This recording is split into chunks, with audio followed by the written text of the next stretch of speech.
Om Swastiastu Bapak. Swastiastu. Saya minta izin waktunya untuk wawancara Bapak ya. Oke, pertama-tama boleh perkenalkan dulu identitas diri Bapak gitu ke. Mungkin nama. Tiang nama Yayan Suena. Ya. Saya mau nanya terkait perusahaan Bapak ini. Perusahaan Bapak ini bentuk usahanya nih ke perseorangan, CV atau apa Bapak? Maksudnya perusahaan warung Ya. tiang niki nggih? Nggih.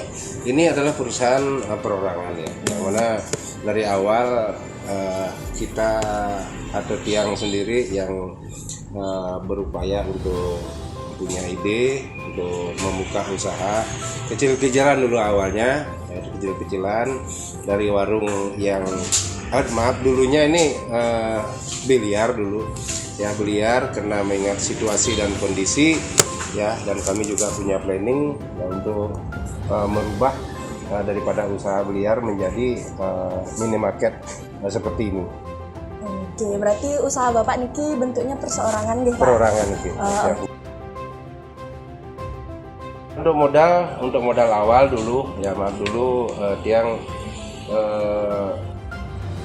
diberikan bantuan dari Bank BRI ya, kalau kira-kira kurang lebih 50 juta itu untuk membuat usaha ini ya. Dulu usaha ini tidak langsung besar seperti ini dari awal, dari tahap awal ya, yang jelas barangnya yang jelas sedikit, jadi pelan-pelan berjalan dengan berjalannya waktu ya, sehingga bisa sungkarnya sampai seperti ini. Jadi untuk modal yang jelas bantuan dari BRI dulu.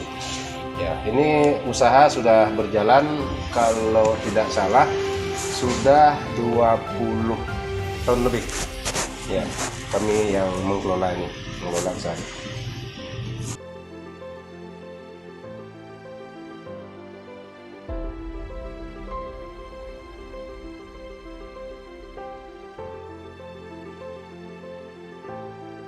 Untuk perizinan ya, kami atau tiang sendiri sudah berupaya dulu untuk membuat izin usaha bangunan dulu ya, yang mana izin usaha ini mesti harus ada, namun dulu ada kendala, nggak tahu lupa tahun berapa itu ada kendala. Kami sudah berupaya untuk mengurus izin, namun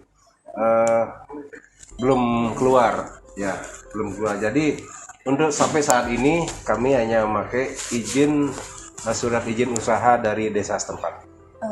Untuk surat NPWP mungkin Bapak ada nih ke untuk usaha Untuk surat izin usaha dari desa setempat dan surat pajak NPWP ya. Berarti ada nikah aja yang baru diproses hingga sekarang nih Pak ya.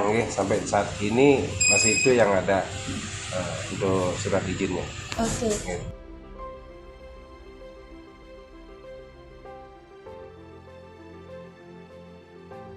Untuk dampak yang kami rasakan di sini deh ya, untuk dampak negatif yang jelas tidak ada. Untuk dampak positif yang kami rasakan yang jelas sangat membantu masyarakat lingkungan atau masyarakat luas ya, karena kami ini bisa open atau buka 24 jam, yang mana kebutuhan di saat malam atau tengah malam, pagi hari sekalipun kami tetap bisa untuk melayani masyarakat yang berbelanja demikian. Baik, mungkin segitu saja interview dari wawancara dari saya dan teman-teman. Terima kasih Pak atas waktunya. Sama-sama Dek. Terima kasih Pak.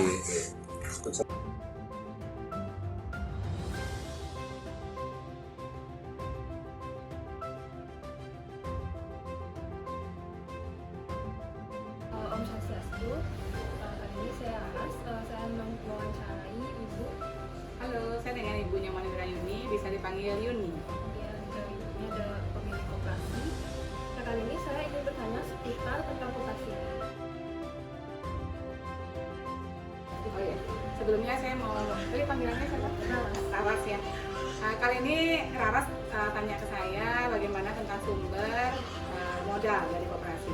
Jadi tentunya harus tahu juga bahwa koperasi itu adalah kumpulan kumpulan dari suatu organisasi atau kumpulan orang-orang yang mempunyai satu visi dan misi yang sama. Jadi untuk permodalan akan dikumpulkan dari orang per orang, minimal jumlahnya 21 orang untuk membentuk satu koperasi. Jadi modalnya bisa per saham atau per orangnya mengumpulkan jumlah uang tertentu yang ditentukan oleh organisasi tersebut.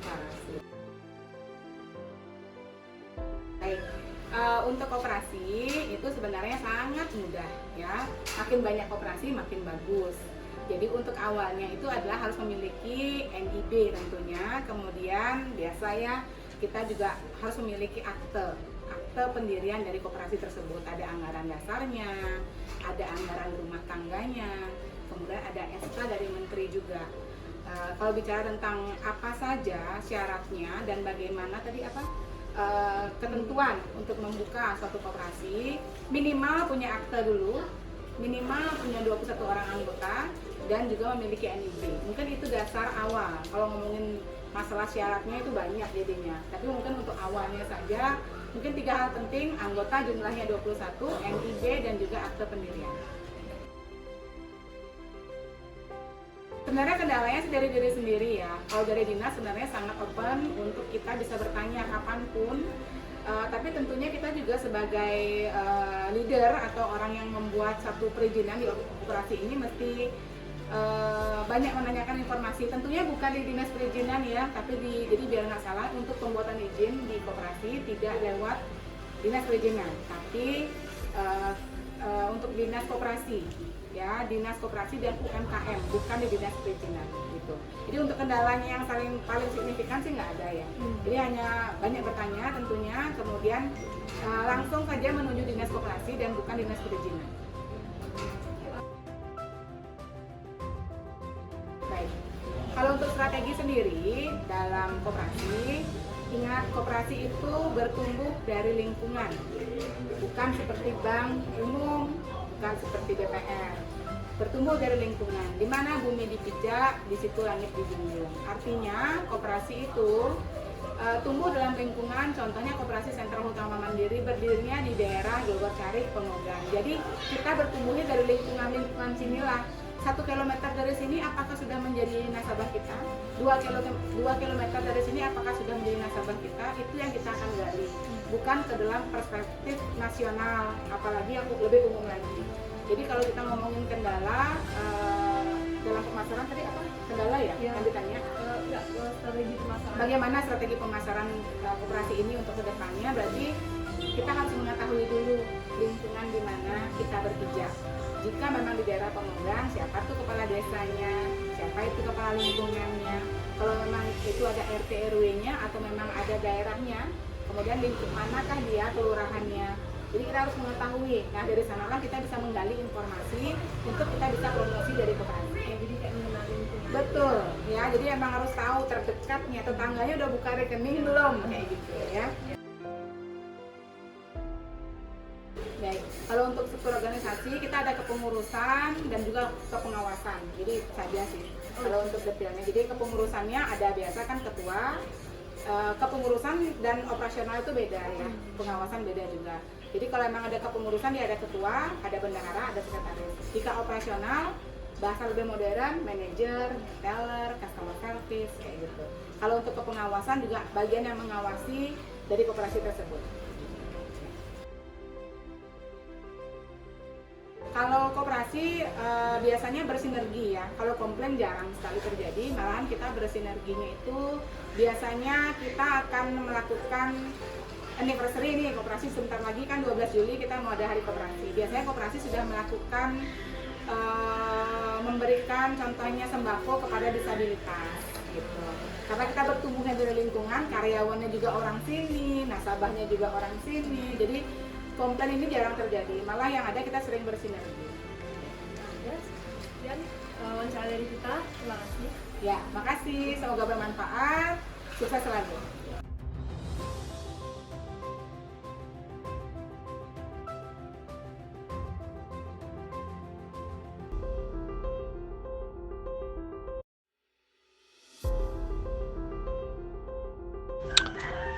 Kalau dibilang dari sumber pembiayaan bisnis, sumbernya di awal tuh ada yang namanya penyetoran modal pribadi.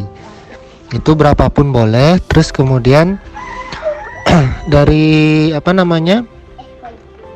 dari hasil dari pendapatan dari lahan tersebut, dari sana juga ngambil modal sebesar 10%, sisanya baru dimasukkan ke dalam kas perusahaan dan setengah lagi untuk dibagi kepada para pemegang saham. Modal dasar dari suatu perusahaan itu paling kecil 50 juta, itu harus mengendap dan tidak boleh ditarik dan tidak boleh dipergunakan selama setahun.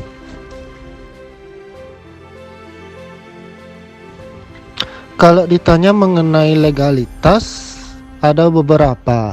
Yang pertama,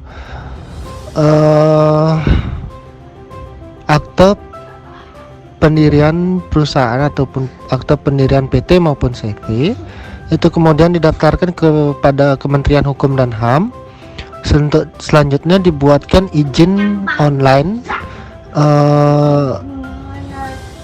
di dalam sistem OSS, itu sistem baru. Nah, di sana diterbitkan SIUP, surat izin usaha,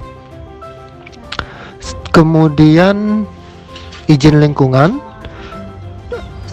Kalau misalkan ada limbah, itu minimal harus ada izin limbah dan yang lainnya. Terus kemudian ada lagi izin yang dari daerah masing-masing. Misalkan perusahaan tersebut dibangun di Kota Denpasar, minimal izinnya itu dikeluarkan oleh pemerintah Kota Denpasar. Ya, sama halnya seperti yang dikeluarkan oleh Kementerian Hukum dan HAM, SIUP, kemudian izin lingkungan, izin lokasi, HO, dan ada lagi satu, kalau nggak salah itu NIB. NIB itu wajib dimiliki oleh setiap perusahaan dimanapun berdiri, yang lama maupun yang baru.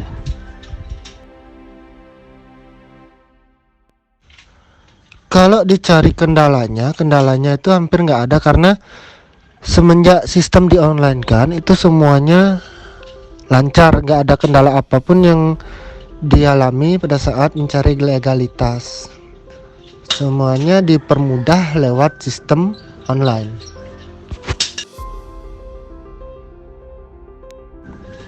Kalau untuk strategi yang digunakan nggak ada yang gini sih, nggak ada yang spesifik. Strategi pada umumnya pemasaran market biasa, face to face, door to door, dan kalau sistem face to face ataupun door to door, kita gunakan brosur ataupun banner-banner yang kita pasang di setiap jalan, ataupun kita bagikan ke perorangan itu satu-satu, rumah ke rumah. Itu aja sih, nggak ada strategi khusus atau apapun juga dari perusahaan itu sendiri, nggak ada. Cuman memang kita harus aktif marketing, kita juga harus aktif media online, Facebook, Instagram, Marketplace, dan yang lainnya. Kalau yang manualnya sistemnya face to face, door to door, itu aja sih. Kalau struktur organisasi ya seperti biasa, kalaupun PT ada strukturnya direktur utama, direktur, komisaris utama, komisaris. Nah, minimalnya itu ada 2 orang pemegang saham. Dalam akte diharuskan ataupun diwajibkan itu 2 orang pemegang saham, direktur dan komisaris. Itu paling kecil. Kalau yang berbanyak, misalkan 4-5 orang, direktur utama 1, direktur 1, komisaris utama 1, sisanya komisaris. Udah, itu aja, nggak ada struktur struktur khusus. Kalau dalam perusahaan memang ada direktur, turunannya apa, misalkan wakil direktur ataupun komisaris, wakil komisaris, kemudian ada sekretaris, bendahara, admin, ada lagi satu akuntan dan kepala marketing. Itu aja, nggak ada yang spesifikasi lagi. Kalau dampak perusahaan pada lingkungan di sekitarnya, nggak ada dampak yang negatif sih. Justru kebanyakan yang kita dengar statement dari warga sekitar itu bagus katanya, karena kita melakukan suatu gebrakan pembukaan yang dimana tanah tersebut tidak hilang, karena ini perusahaan yang bergerak di bidang properti. Tanah tersebut tidak hilang, tapi tetap masih milik pemilik tanah. Itu aja sih, nggak ada dampak yang negatif, semuanya bagus. Komentar dari masyarakat sekitar juga, lingkungan juga kami tetap jaga bersih, normal dah semua.